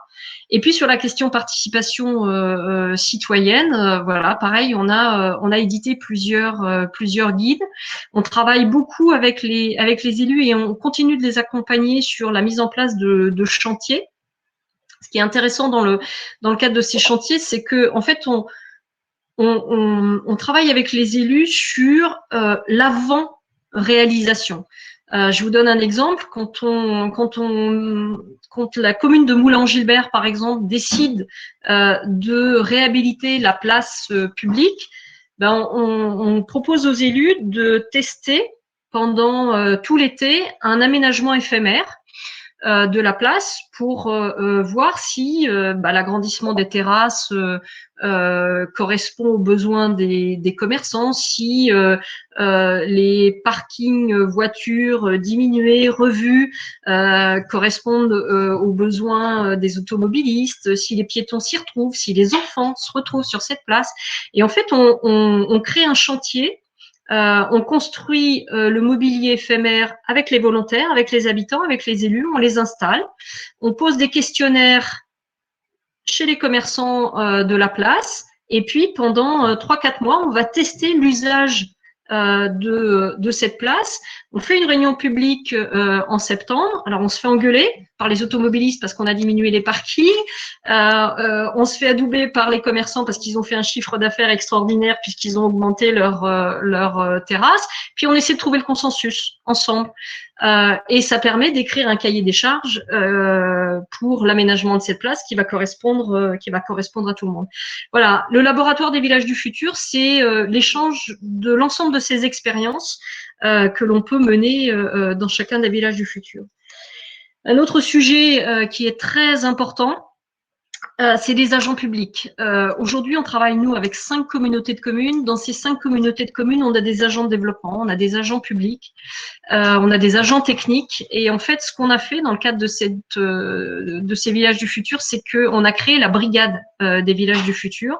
Et on a formé l'ensemble de ces agents justement à ces techniques de test, de ce que disait Romain tout à l'heure, de quick and dirty, de ces expérimentations. Et on va même plus loin, c'est-à-dire que quand on a décidé de réaménager la place de Moulin-Gilbert et quand on a fait le chantier collectif avec les habitants, l'ensemble des agents de toutes les communautés de communes viennent en brigade accompagner pendant une journée la construction de cette place éphémère. Voilà, donc on est dans l'auto-formation et on crée encore une fois le collectif autour de ce projet-là. Voilà, juste la dernière slide, ce que l'on retient un peu de ce travail sur les villages du futur, ce qui fait exception. Si on peut passer la slide. Ce qui fait exception, c'est le réseau des villages. En fait, on a 14 villages qui sont engagés dans la même dynamique. Et ça, en milieu rural, c'est vrai que nous, sur la région Bourgogne-Franche-Comté, on l'avait jamais vu. Donc, c'est très intéressant parce que ça crée énormément l'émulation. Ce qui est nouveau, c'est que on travaille avec les habitants. On a développé une participation citoyenne que les élus n'avaient pas forcément l'habitude de travailler. Et ça, aujourd'hui, c'est nouveau et pour eux, c'est intéressant. Ce qui est motivant, c'est que cette démarche, cette dynamique a été reprise à l'échelle de la Bourgogne-Franche-Comté. Et que la Bourgogne-Franche-Comté a lancé un appel à candidature au village en Bourgogne-Franche-Comté. Qu'aujourd'hui, voilà, ils sont en train d'avancer sur cette démarche village du futur. Ça a été repris par Petite Ville de demain, puisque une grande partie des 14 villages du futur, il y en a 11 qui ont été repris dans la démarche Petite Ville de demain. Donc, bon, voilà, on espère franchement que la greffe va prendre parce qu'on est quand même sur une greffe. Et aujourd'hui, on est en train de travailler avec ces 14 villages, 15 maintenant parce qu'il y en a un nouveau qui vient de rentrer dans la dynamique. On travaille à la saison 2 des villages du futur. Quand on a fait le bilan il y a un an avec les élus de cette démarche, donc tous très engagés, tous très envie de continuer dans cette dynamique collective, ils nous ont demandé de travailler à la saison 2 des villages du futur et on est en train de travailler aux transitions, en fait, transition alimentaire, transition écologique, voilà, on est en train de leur proposer des nouvelles méthodes de travail différentes de ce qu'on a fait sur la première saison, mais pour travailler sur ces questions alimentaires, écologiques, sociales, démocratiques. Merci beaucoup Anne pour ce témoignage très inspirant et très complet. On va maintenant laisser la parole à notre dernière intervenante, Juliette Auricoste, qui travaille à l'ANCT et plus particulièrement sur le programme Petite Ville de demain, un programme qui nous intéresse puisque l'on parle aujourd'hui de ruralité. Je laisse la parole à Juliette. Bonjour Juliette, merci d'être avec nous aujourd'hui. Pouvez-vous nous parler du programme Petite Ville de demain, quels sont ses objectifs et quels sont les territoires visés par le programme? Bonjour Audrey, à toutes et à tous, merci beaucoup pour cette invitation et puis surtout après ces trois interventions en termes d'introduction, j'ai plus grand chose à dire. Tout d'abord, Petite Ville de demain s'inscrit dans l'agenda rural qui est une démarche portée par le gouvernement, qui a été confiée au ministère de la Cohésion des territoires et des relations avec les collectivités territoriales, et qui est donc portée par Jacqueline Gouraud, la ministre, et Joël Giraud, le secrétaire d'État en charge des ruralités, justement. Alors, Petite Ville de demain, son objectif, c'est d'améliorer les conditions de vie des habitants de ces petites communes et des alentours, et d'accompagner les collectivités dans des trajectoires dynamiques et respectueuses de l'environnement. Pour ça, notre vision, c'est jusqu'à 2026, pendant la durée de mandat des élus, de renforcer leurs moyens pour concevoir et mener à bien les projets de territoire. Donc, c'est un programme qui a été lancé par Madame Gouraud le 1er octobre dernier, qui a confié donc à l'Agence nationale de la cohésion des territoires l'animation. Donc, c'est là que je travaille.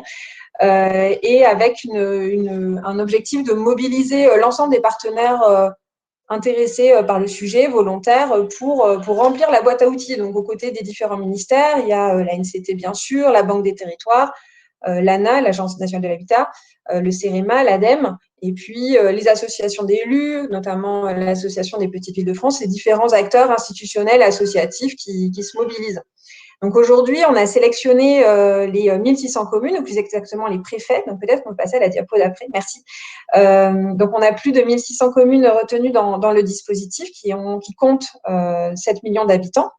Après, si on s'intéresse aux fonctions de centralité, puisque ces communes, elles ont été choisies sur 3 critères par les préfets, moins de 20 000 habitants, faisant fonction de centralité et présentant des signes de fragilité. Sachant que les signes de fragilité s'apprécient de manière assez différente selon les territoires où on est.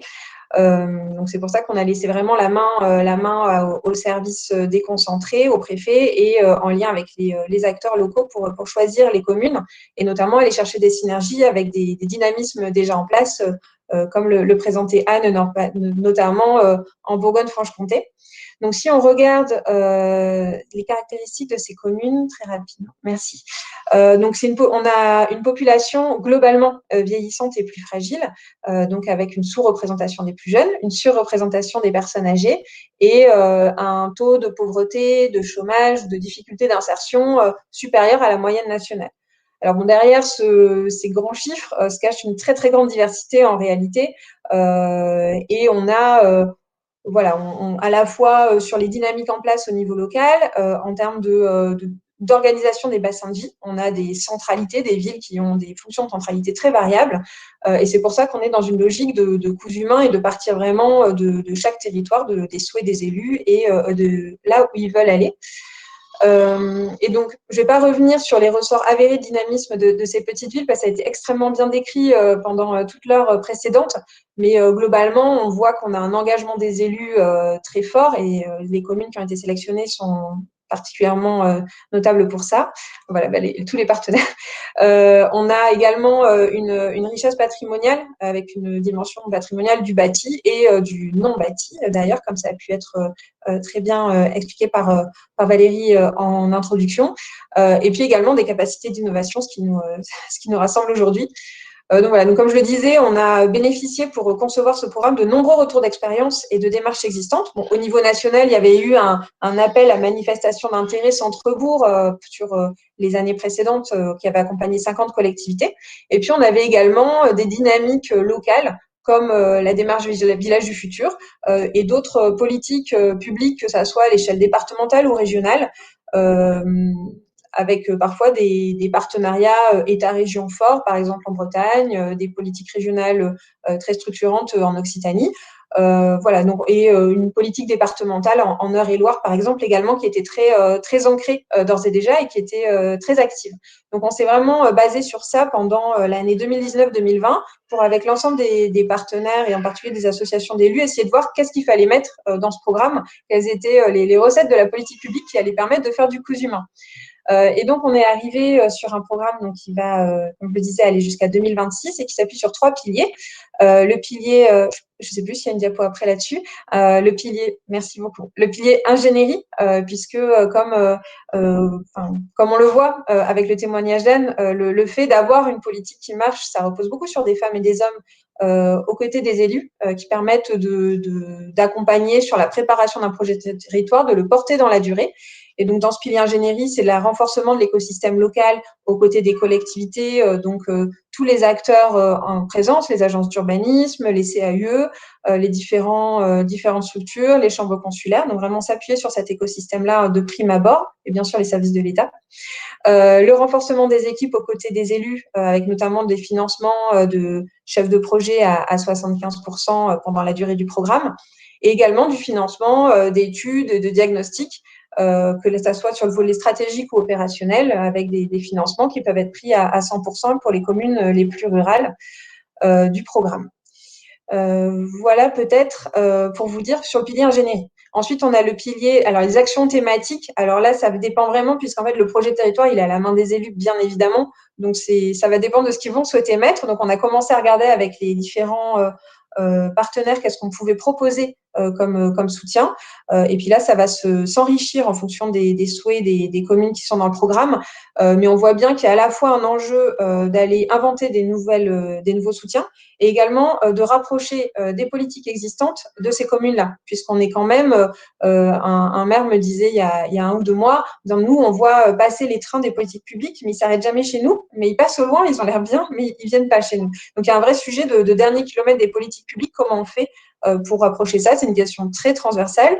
On va pas tout résoudre, bien évidemment, à l'échelle du programme Petite Ville de demain, mais on peut y contribuer, en tout cas, c'est notre souhait.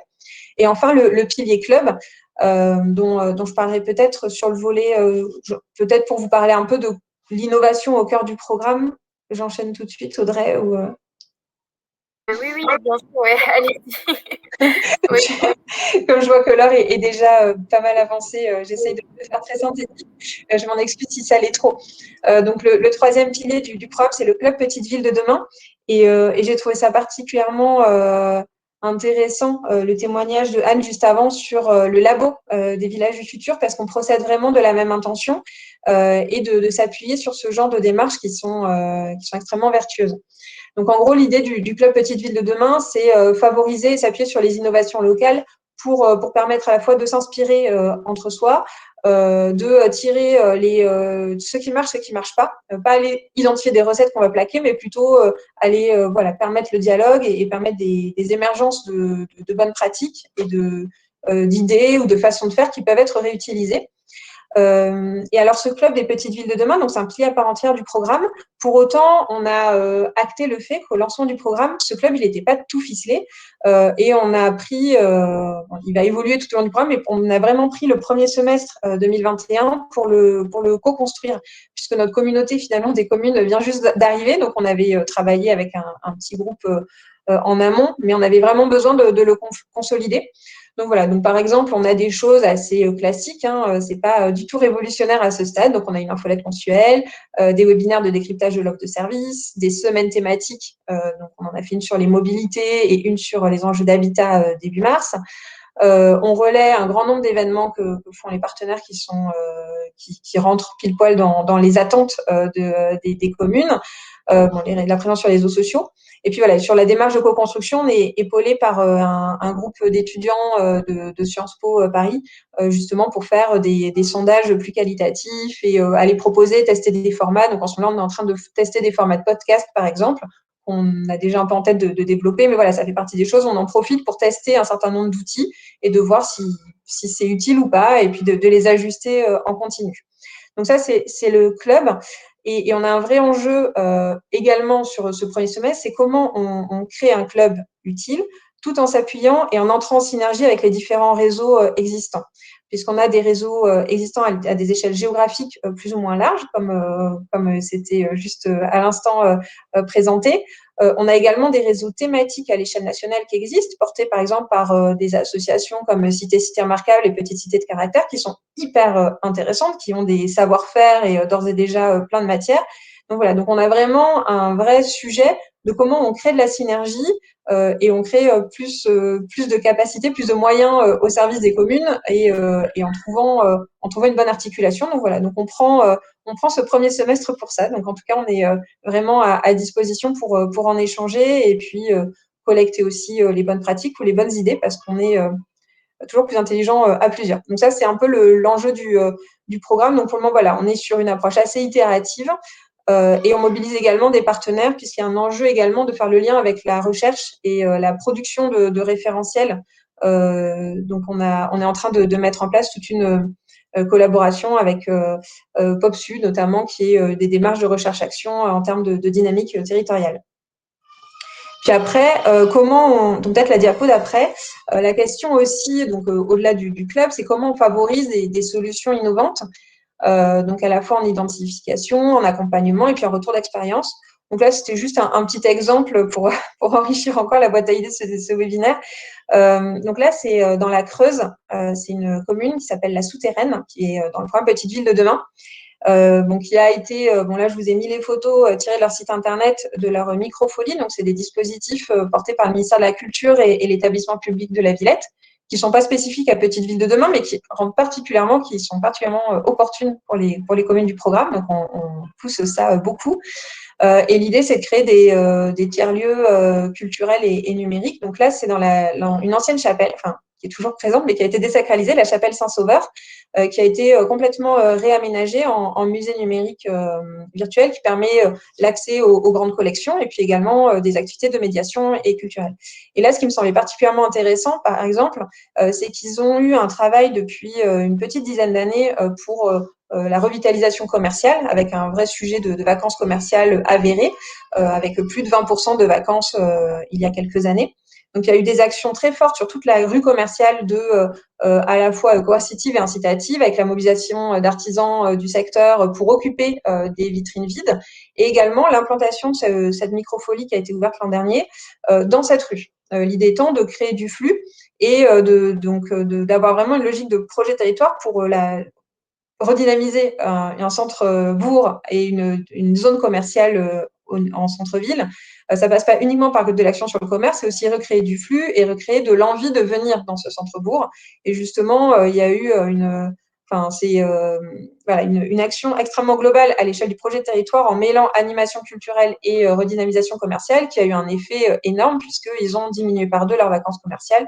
Et c'est un succès majeur à la fois pour les commerçants et pour ce nouvel établissement culturel. Voilà, donc c'était juste pour vous dire, on a la chance aussi dans le programme de pouvoir identifier énormément d'innovations ou de démarches très intégrées de ce type-là au niveau national. Et ça va être aussi tout l'enjeu du programme de les mettre en résonance et en visibilité. Peut-être pour conclure, Audrey, je prends 2 minutes et… On a une question pour vous en plus après. Ok, super. Du coup, on s'était un peu interrogé quand on préparait quels étaient les challenges et les défis à venir pour le programme. Alors, peut-être pour les communes, puisque pour les communes et pour le programme, l'intérêt, c'est quand même le développement des communes et que les actions contribuent directement à la qualité de vie des habitants. Donc voilà, il y a ces enjeux de qualité de vie, bien sûr, l'habitat et les équipements, comme le disait Valérie en introduction.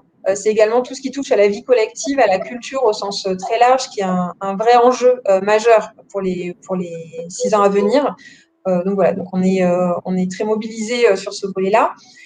Et puis d'accompagner les transitions au sens large. Je parlais au tout début des transitions démographiques qui sont déjà avérées et qui vont se poursuivre.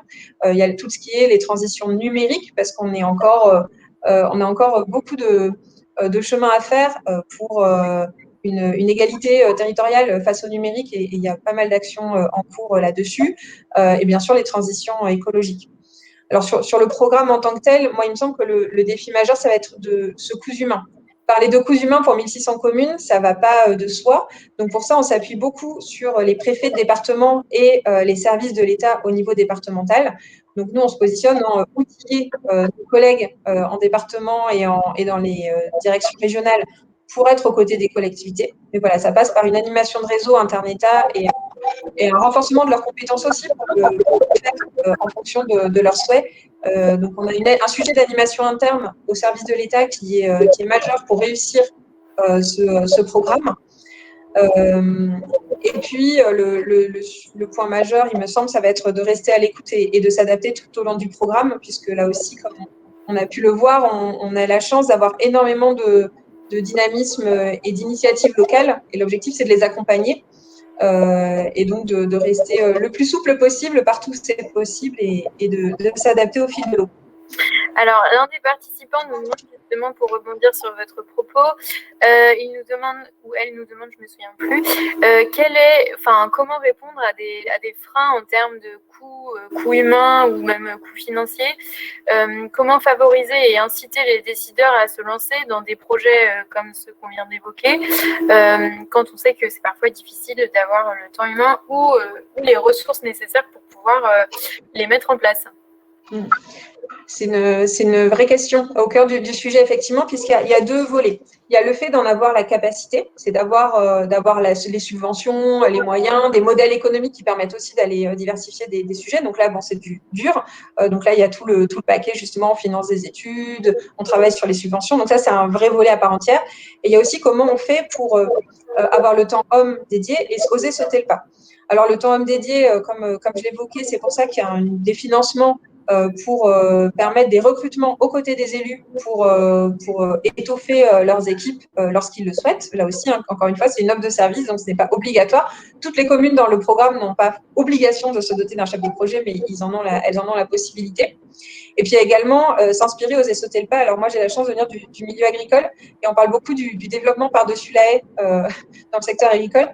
Donc, bon, j'y suis assez sensible et je pense que c'est très complémentaire d'approche de l'apport de connaissances structurées et également de l'inspiration collective et de voir ça marche et c'est ça qui permet aussi d'avoir des déclencheurs sur des pratiques peut-être auxquelles on n'aurait pas été tout seul.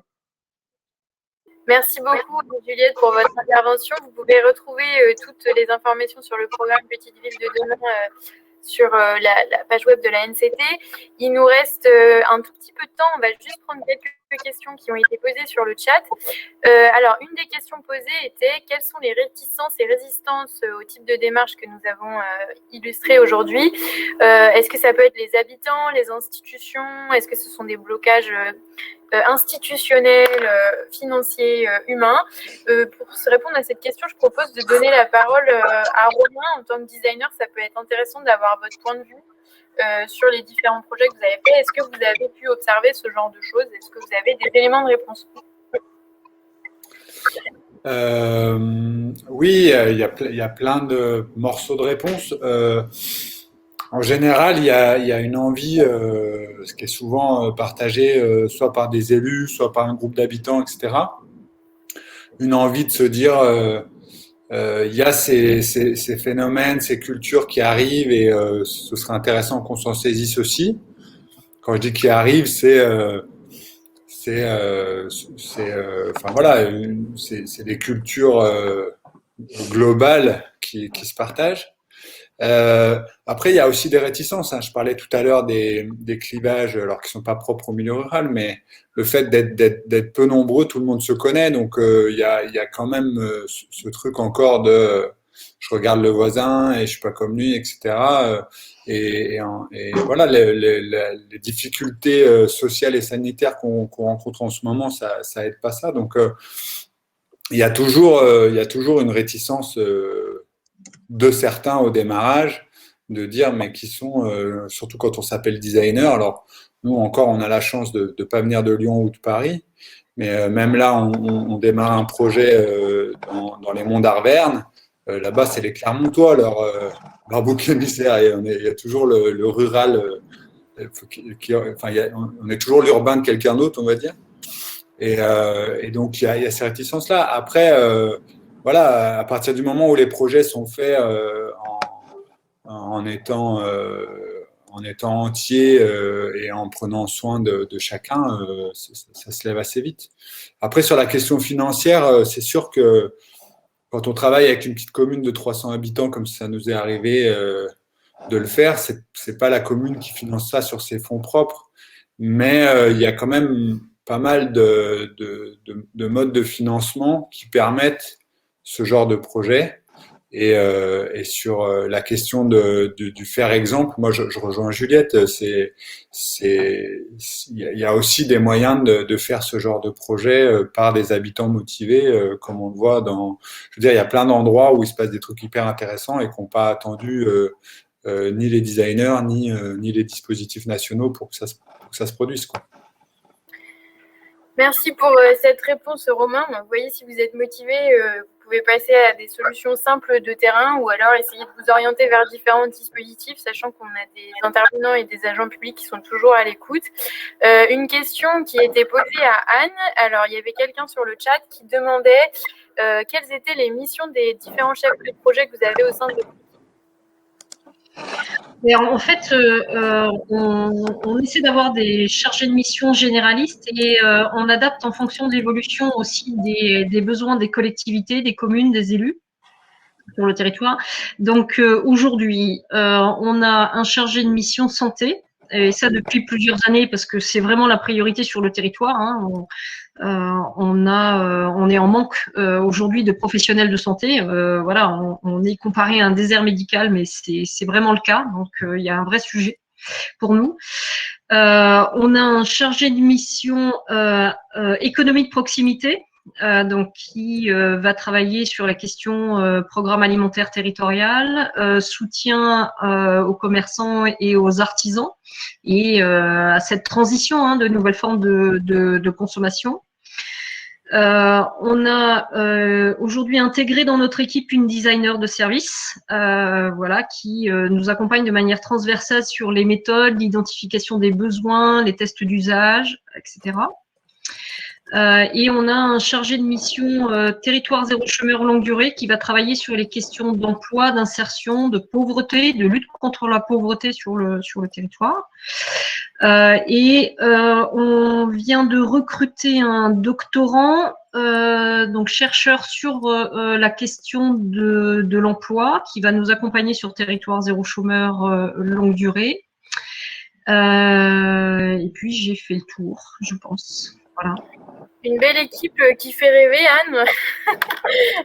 En tout cas, c'est super d'avoir autant de profils complémentaires les uns aux autres et d'avoir une approche aussi systémique.